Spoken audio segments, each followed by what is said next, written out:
Good morning everybody, Steve and Lisa Stone here on a sunny Tuesday morning. Actually it's great it's sunny because our apartment block is in the midst of getting painted and we've actually got painters there today.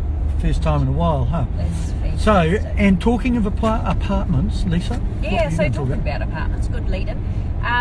I was reading the report from realestate.co.nz yesterday, and they were talking about apartments, and they were saying that, and we've known it for ages, apartments, they give a whole lot of different, options, I guess, to first home buyers, people that are downsizing, all of those sorts of things, but they were saying that tis the largest number of apartments I've seen come onto the market in Auckland. Two things. There were about 800 apartments that came into the market in June, and what that has done to the prices in Auckland is that it's brought the average price down, but really it's just because there's so many apartments that have come onto the market. Because apartments are inherently cheaper than housing, I suppose.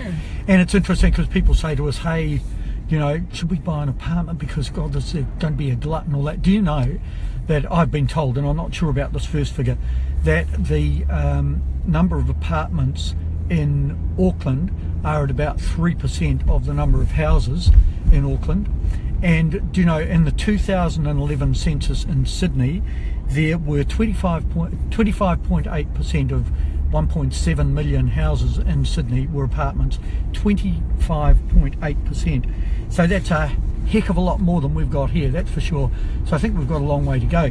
And it's interesting because in the same report that I was just reading about this, they talked about density of housing, and in Sydney, the density for the centre of the city, they've got 21 square kilometres of land that's got more than 8,000 people per square kilometre.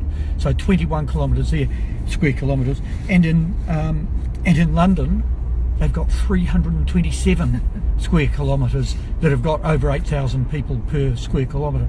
So we've got a bloody long way to go, I'd say. And I guess what the moral of this whole story is that, God, it's bright out the back.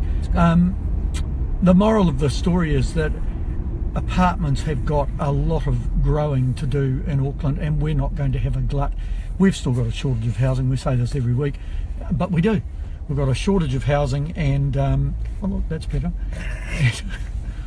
A bit gay. So we've got a shortage of housing. There's plenty of room for more apartments in Auckland. In fact, there's only room for more apartments in Auckland. There's no more room for houses. So there you go.